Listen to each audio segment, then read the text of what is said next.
बिस्मिल्लाहिर्रहमानिर्रहीम। अस्सलाम वालेकुम नाज़रीन कराम, मैं हूं मखदूम शहाबुद्दीन और आप देख रहे हैं मेरा फेसबुक और यूट्यूब चैनल।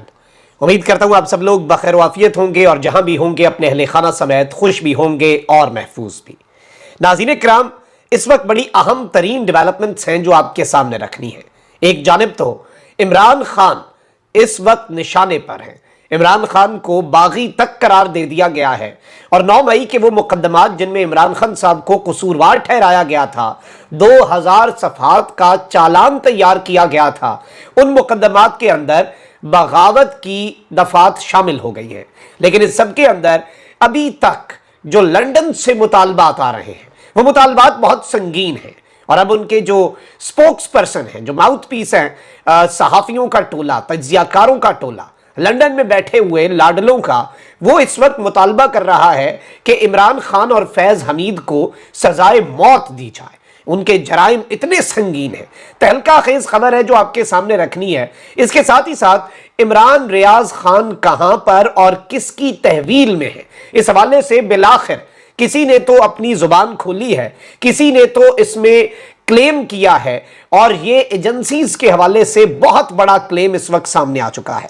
जबकि दूसरी जानिब नैब रेफरेंसेस ने कट्टा नहीं बल्कि पूरी भैंस खोल दी। वो कहते हैं ना कि नया कट्टा खुल गया, ये नया कट्टा नहीं खुला, पूरी भैंस खुल चुकी है और इस सब के अंदर अब बहुत कुछ इंटरेस्टिंग होगा। और ये जो आले शरीफ की दौड़ें लगी हैं वापस लंदन, क्या इनके मुतालबात मंजूर हो रहे हैं या फिर इनके जो मुतालबात हैं वो उल्टा इनके गले पड़ेंगे, इस पर भी बात कर लेते हैं। सबसे पहले नाज़रीन इकराम मैं आपको यह बता दूं कि नैब प्रोसिक्यूटर्स ने सुप्रीम कोर्ट के फैसले की रोशनी में केसेस का तमाम रिकॉर्ड आज ही एहतसाब अदालतों में पेश करने की यकीन दहानी कराई है, जिसके बाद नैब टीम केसेस का रिकॉर्ड लेकर एहतसाब अदालत पहुंची। जराये के मुताबिक सुप्रीम कोर्ट के नैब तरामीम केस के फैसले के नतीजे में नैब केसेस बहाल होने के बाद केसेस वापस एहतसाब अदालत को भिजवाने के लिए तैयारियां की जा रही हैं। जराये का कहना है कि एहतसाब अदालत में आज तमाम नैब केसेस का रिकॉर्ड पेश किया जाएगा और इसी सिलसिले में एहतसाब अदालत नंबर 2 और 3 के स्टाफ को वापस ड्यूटी पर बुला लिया गया है। इससे कबल एहतसाब अदालत 2 और 3 के जजेस न होने पर स्टाफ जो है वो दीगर अदालतों में तैनात था। जराये के मुताबिक एहतसाब अदालत नंबर 2 और 3 के नए जजेस भी तैनात किए जाएंगे। फिलहाल एहतसाब अदालत नंबर 1 में जज मोहम्मद बशीर नैब केसेस की समाअत कर रहे हैं और इस सब के अंदर एहतसाब अदालत रजिस्ट्रार ऑफिस ने नैब केसेस की फहरिस्त एहतसाब अदालत को भिजवा दी है और नैब प्रोसिक्यूटर ने अदालत को आगाह किया है कि कुछ देर में केसेस का रिकॉर्ड पेश कर दिया जाएगा, जिस पर जज मोहम्मद बशीर ने कहा कि आज तो ट्रक भरकर नैब के केसेस का रिकॉर्ड आ रहा है। इस सब के अंदर और बड़ी दिलचस्प चीजें हुई हैं, लेकिन अब जो खबर जिसकी तस्दीक हुई है, जो कल मैंने आपके सामने इशारा दिया था कि कौमी एहतसाब ब्यूरो ने सुप्रीम कोर्ट के फैसले की रोशनी में अरबों रुपए मालियत के करप्शन रेफरेंसेस दोबारा खोलने के बाद मजीद अहम फैसले कर लिए हैं। जराये के मुताबिक चेयरमैन नैब ने करप्शन के खिलाफ कार्रवाइयों के लिए हसास इदारों के अफसरान की खिदमात लेने का फैसला किया है, जिसके तहत नैब ने अहम ओहदों पर तकर्रियों के लिए डेपुटेशन पर हसास इदारों से अफसरान मांग लिए हैं। इंटेलिजेंस एजेंसी से हसास इदारों के अफसरान आइंदा चंद रोज में नैब में काम करना शुरू हो जाएंगे। जराये का कहना है कि चेयरमैन नैब नजीर अहमद की मंजूरी से हसास इदारों के अफसरों की खिदमात के लिए खत लिख दिया गया है, जबकि नैब में तमाम खाली आसामियों पर भी फौरी तौर पर तकर्रियां कर दी जाएंगी। इससे एक चीज वाज़ेह होती है कि चीफ जस्टिस जो थे साबिक, उनका फैसला सिर्फ उनका नहीं था और इस फैसले पर अमल दरामद ना होना होता तो पिछले बहुत से फैसलों पर अमल दरामद नहीं हुआ। रियासत इस फैसले पर अमल दरामद करना चाहती है और एक एग्जाम्पल सेट करना चाहती है। यह एक बड़ा क्लियर मैसेज है आले शरीफ के लिए भी, जरदारी के लिए भी और सबके लिए।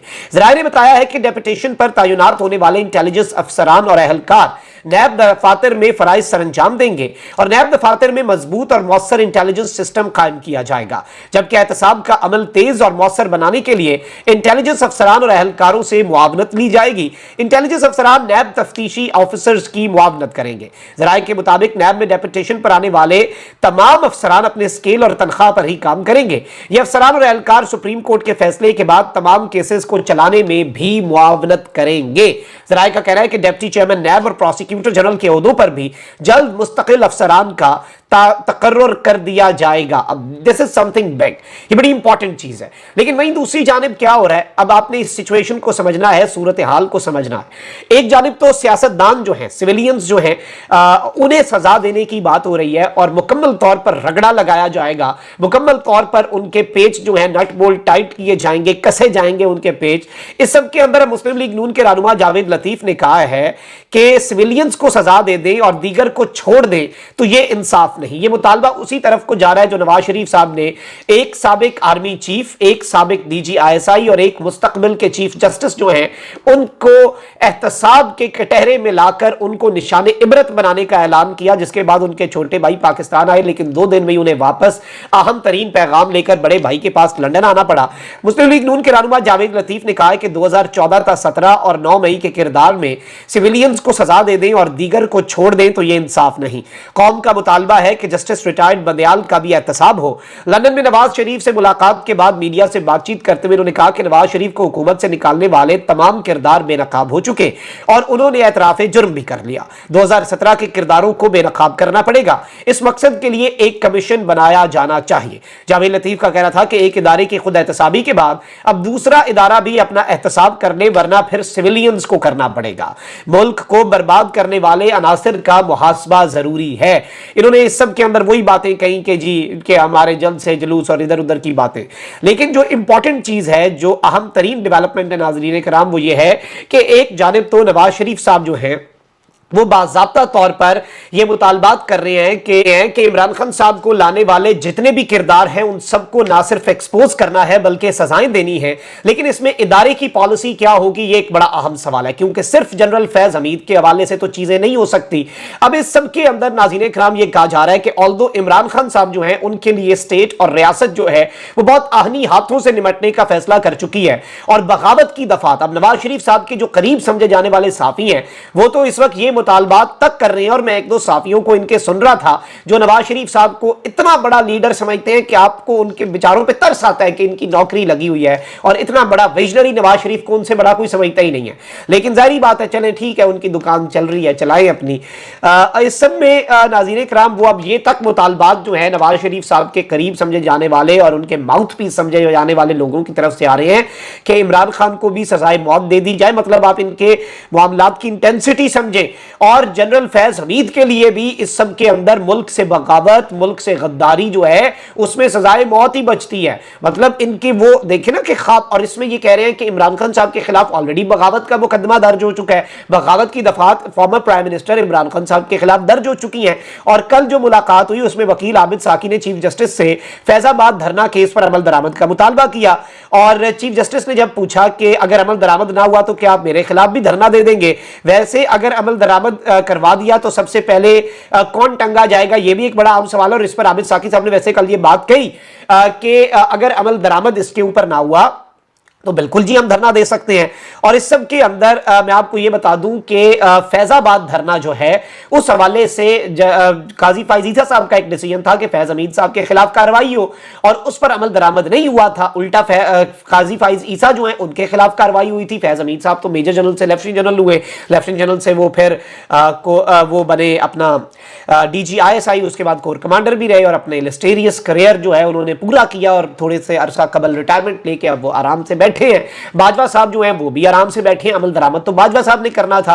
किसी के खिलाफ कार्रवाई जो है किसी मेजर जनरल या लेफ्टिनेंट जनरल के खिलाफ वो तो चीफ ने करनी है, उसने खुद तो अपने खिलाफ नहीं करनी। इस सब के वाले से एक पटिशन सुप्रीम कोर्ट में ऑलरेडी है कि जी फैजाबाद धरना जो है केस पर अमल दरामद करवाया जाए, क्योंकि उस पर अमल दरामद नहीं हुआ। और इस सब के अंदर जो आप देखें कि कामरान शाहिद साहब ने आते साथ एक दावा किया जिस दिन काजी साहब ने एतवार वाले दिन हल्फ उठाया कि फैजाबाद धरना केस दोबारा खुलेगा। उसके बाद इस सिलसिले में ये सिलसिले की दूसरी कड़ी है और इस सारी की सारी सिचुएशन में सवालात बहुत से पैदा होते हैं और ये सवालात जो है ये अपनी जगह पर खड़े भी हैं। लेट्स सी कि मामला कहां पर जाकर रुकता है, सूरत हाल क्या बनती है।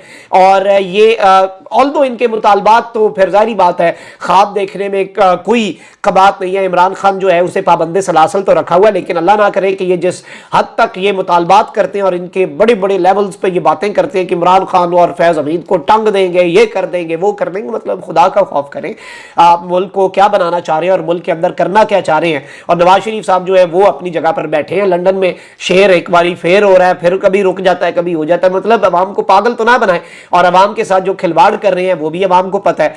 अच्छा भाई, दूसरी जानिब जियो न्यूज से ताल्लुक रखते हैं उमर चीमा साहब, और इन्होंने इमरान रियाज खान जो हैं, जो कि 4 महीने से ज्यादा अरसा हो चुका है लापता हैं, उनके हवाले से बहुत बड़ा क्लेम किया है। और उन्हें मैं कोट कर रहा हूं, अब उनका दावा है और इस दावे की तस्दीक या तरदीद तो वही कर सकते हैं, या फिर जिन पर इल्जाम है उनकी तरफ से इसकी कोई तरदीद आ सकती है।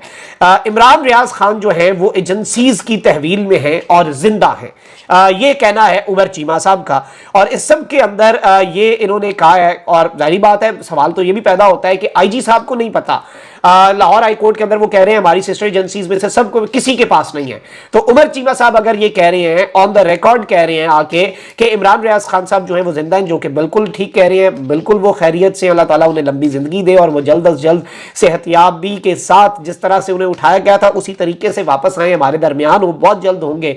लेकिन ये जो इन्होंने बात कही है ये बहुत इंपॉर्टेंट है कि एजेंसीज की तहवील में है, किस एजेंसी की तहवील में है और कौन सी एजेंसी है जो इस लाहौर हाईकोर्ट को जवाब नहीं दे रही। मतलब ये तो सवाल है ना, पाकिस्तान की एजेंसी या किसी और एजेंसी की बात हो रही है। मतलब ये बात ऑब्वियसली इन्होंने की है कि पाकिस्तान की एजेंसीज जो हैं उनके पास है। अब किस एजेंसी के पास है ये तो उमर चीमा साहब बेहतर बता सकते हैं, लेकिन ये एक बहुत बड़ा क्लेम है, ये एक बहुत बड़ा दावा है। और इन्होंने ये जो बात कही है ये इसका मैग्नीट्यूड बहुत ज्यादा है, इसकी इंटेंसिटी बहुत ज्यादा है, और आने वाले दिनों के अंदर मैं समझता हूं कि इस पर बात भी होगी और दीगर तमाम तर चीजें जो हैं वो भी इसमें मजीद क्लियर होती जाएंगी। लेकिन this is something very big, और पहली मर्तबा ऑन द रिकॉर्ड इस तरह की चीज का आना इमरान रियाज खान साहब के हवाले से कि वो ठीक है, बिल्कुल ये बात उन्होंने ठीक कही, लेकिन एजेंसीज वाला जो दावा है ये उमर चीमा साहब पहले शख्स हैं जिन्होंने ऑन द रिकॉर्ड आके पहली मर्तबा पाकिस्तान की जो एजेंसीज हैं उनके हवाले से ये बात कर दी है कि उमर चीमा साहब ने ये कह दिया है कि इमरान रियाज खान जो है वो लापता नहीं, गुमशुदा नहीं, कुछ भी नहीं। वजीर आजम साहब को भी नहीं पता वो किधर है, किसी को नहीं पता, वजीर दाखिला को नहीं पता, आईजी को नहीं पता, लेकिन इन्होंने ये जो क्लेम किया कि वो एजेंसीज की तहवील में है, this is something very big. और मैं समझता हूं कि इस मामले को भी इन्वेस्टिगेट करें और इसमें या तो इनकी तरफ से तरदीद तायद आए या दूसरी तरफ से एजेंसीज जो है जिनकी तरफ इनका इशारा है उनकी तरफ से कोई तरदीद या तायद आएगी, मजीद चीजें क्लियर होंगी। अपना बहुत ख्याल रखिए। अल्लाह निगहबान। पाकिस्तान जिंदाबाद।